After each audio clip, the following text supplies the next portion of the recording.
First of all మహర్షి రాఘవ 100వసారి మా blood బ్యాంక్లో Chiranjeevi charitable trust ఆ బ్లడ్ బ్యాంక్లో రక్తం దానం ఇవ్వడం జరిగింది. అంటే ఇంతవరకు 50 సార్లు ఇచ్చిన వాళ్ళు 60 సార్లు ఇచ్చిన వాళ్ళు ఉన్నారు, కానీ ఒక వ్యక్తి 100 సార్లు రక్తదానం ఇవ్వటం అనేది ఇదే ప్రథమం. ఇలాంటి సందర్భంగా మా మహర్షి రాఘవని మనస్ఫూర్తిగా మా ఇంటికి ఆహ్వానించి నేను అభినందించడం నాకు ఎంతో సంతోషం కలిగిస్తుంది. సో నిజంగా చాలా గ్రేట్ రాఘవ. అంటే మేము బ్లడ్ బ్యాంక్ ఫస్ట్ టైం పెట్టినప్పుడు మురళీమోహన్ అన్నయ్య ఉన్నారు అక్కడ.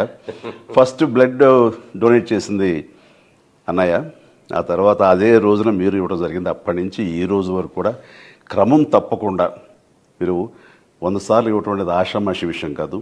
ఈ గెస్చర్ ఇది ఎంతోమందికి ఇన్స్పిరేషన్గా ఉండాలి, మరి ఎంతోమంది మోటివేట్ అవ్వాలి.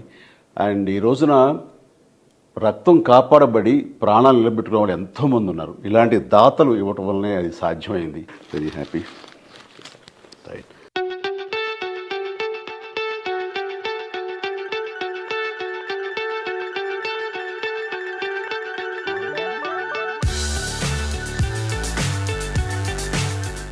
చిరంజీవి గారు బ్లడ్ బ్యాంక్ పెట్టిన తర్వాత మొట్టమొదటి రోజున మేము వెళ్ళి బ్లడ్ ఇవ్వడం జరిగింది. ఆ రోజున మహర్షి గారు వచ్చారు, నేను వచ్చాను. ఫస్ట్ అక్టోబర్ 2 గాంధీ ఆ రోజున ఫస్ట్ బ్లడ్ నేనే ఇచ్చాను.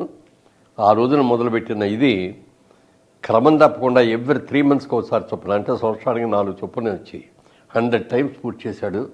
ఇది చాలా గ్రేట్ అసలు. ఎందుకంటే రక్తదానం చాలామందికి భయాలు ఉంటాయి.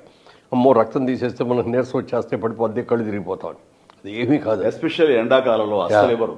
ఇది ఆల్మోస్ట్ ఏప్రిల్ అండ్ ఇంత హాట్ సమ్మర్ లో తను ఇచ్చాడంటే అదన్నీ కూడా మూఢనమ్మకాలు అని మరొకసారి నిరూపించాడు. నూతులోంచి నీళ్లు తోడిని కొద్దీ కొత్త జలం ఎట్లా వస్తుందో రక్తదానం చేసినప్పుడు చేసిన తర్వాత బ్లడ్ కూడా జనరేట్ అట్లాగే అవుతుంది. అందుకని ఎవ్వరూ కూడా భయపడక్కర్లేదు. శుభ్రంగా యంగ్గా ఉన్నవాళ్ళు, ధైర్యంగా ఉన్నవాళ్ళు, గట్టిగా ఉన్నవాళ్ళు రక్తదానం చేస్తే 10 మందికి ప్రాణాలు కాపాడే వాళ్ళు అవుతాం. అది మాత్రం గుర్తుపెట్టుకోండి అందరూ. Thank you.